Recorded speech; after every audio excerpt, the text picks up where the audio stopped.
हूं कि ये केंद्रीय विद्यालय जो संस्थान है, ये सिर्फ आप कई संस्थान हैं पूरे देश में, आपके पढ़ाई का विकास कर सकते हैं, आपकी कई चीजों को अच्छा कर सकते हैं, लेकिन ये सिर्फ केंद्रीय विद्यालय एक ऐसा संस्थान है जो आपके संपूर्ण व्यक्तित्व का विकास करता है। आज इस संपूर्ण व्यक्तित्व के विकास से मैं सुमित सिंह आज विकसित करने में समर्थ हो पाया। मैं चाहता हूं कि आज मेरे जितने गुरुजन बैठे हैं, आप इनके लिए जोरदार तालियां बजाएं, मैं सभी को चरण की छाता दिलाऊं। और आज जो गणतंत्र दिवस का अवसर है, ये जो उत्सव और महोत्सव है, हम यूं ही नहीं मना पा रहे। न जाने इसके लिए कितने बलिदान लगे हैं, न जाने इसके लिए कितने लोगों ने प्राण दिए हैं। मैं सर्वप्रथम 4 पंक्तियों से प्रारंभ होता हूं कि आखिर इस देश के तिरंगे पर कितनी भी साजिशें क्यों ना हुई, इस देश के ऊपर कितनी भी साजिशें क्यों ना हुई, किंतु इस देश का तिरंगा कभी झुक नहीं पाया। मैं 4 पंक्तियों से प्रारंभ होता हूं कि तुम करो वार कई तिल मिलाते हुए, कि तुम करो वार कई तिल मिलाते हुए, हम सहेंगे सभी मुस्कुराते हुए, चक्रव्यूह साजिशों के रचाते रहो, चक्रव्यूह साजिशों के रचाते रहो, ध्वज रहेगा सदा लहलहाते हुए, ध्वज रहेगा सदा लहलहाते। और ये ध्वज किनके कारण लहलहाता है? हमारे पीछे एक वर्दी बैठी है, इन वर्दियों के कारण ये ध्वज लहलहाता है, देश के जवानों के कारण ये ध्वज लहलहाता है। अगर वीरता की सही परिभाषा है छंद में तो बताइए कि यदि पहचान ना हो चाहते दिखाने आप, कि यदि पहचान ना हो चाहते दिखाने आप, पहले पहले आप ज्ञान देख लीजिए, कि यदि पहचान ना हो चाहते दिखाने आप, पहले पहले आप ज्ञान देख लीजिए। युद्ध में ही चाहते यदि आप लड़ना तो रण में विजय का विधान देख लीजिए। जब कभी यदि फंस जाए कौन संकट में, राम भक्त वीर हनुमान देख लीजिए। और वीरता को जानना ही, और वीरता को जानना ही चाहते हैं यदि आप वर्दियों में देश के जवान, वीरता को जानना ही चाहते हैं यदि आप तो वर्दियों में देश के जवान देख लीजिए।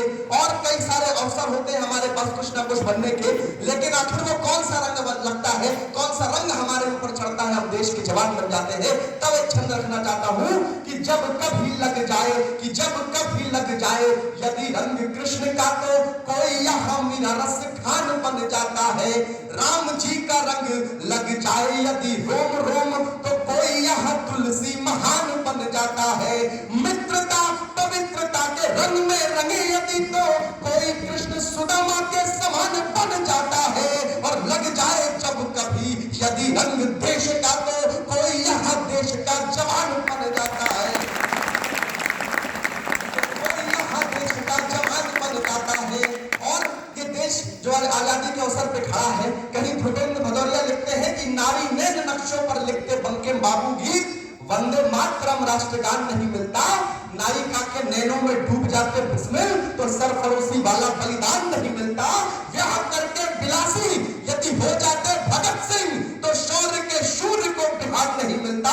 पर नारी वाले बाहों में बंध जाते आजाद, तो आज हमें आजाद हिंदुस्तान नहीं मिलता, तो आज हमें आजाद हिंदुस्तान नहीं मिलता।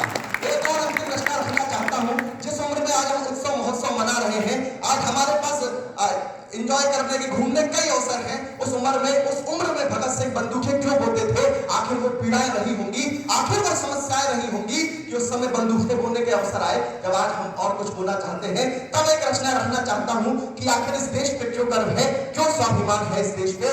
एक रचना रखना चाहता हूं कि याद रहे ये रामकृष्ण के ज्ञान की माटी है, कि याद रहे ये रामकृष्ण के ज्ञान की माटी है, सैनिकों के रक्त से सींची बलिदान की घाटी है। यहाँ भूमि है गीता पढ़ने वाले देवकी के नंद की, आदर्श के प्रतीक हौसलों से बुलंद विवेकानंद की, धरा टंकार की थी यहाँ अर्जुन के गांडीव तीर से।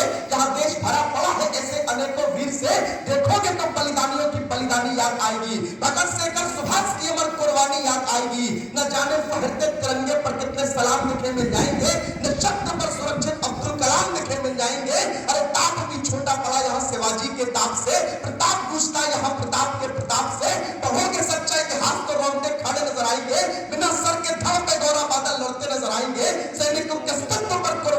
मिल जाएगा, कड़कड़ पे उनके हिंदुस्तान लिखा मिल जाएगा। सिर कट गए लेकिन सिर झुकने नहीं दिया, प्रथा बलिदान की कारवां बलिदान का रुकने नहीं दिया, कभी शब्द शब्द में सम्मान लिख दिया, इसलिए महान हिंदुस्तान लिख दिया। युद्ध युद्ध लड़ने से पहले हो जाती है हम निश्चित विजय, आओ करे माता भारती की जय।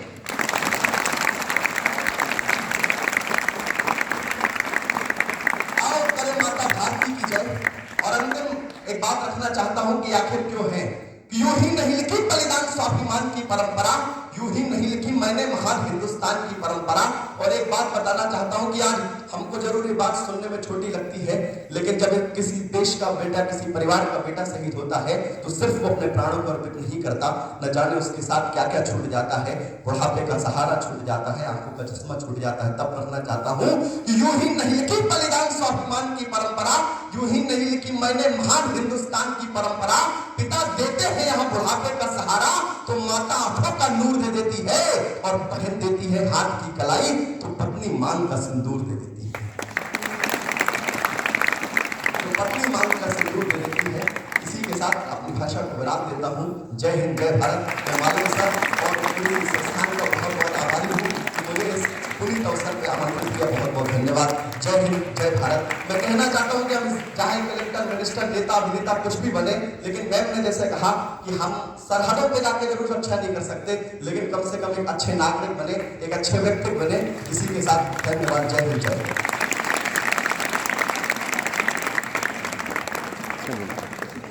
आपके विचारों ने हमें सच में मनमुग्ध कर दिया।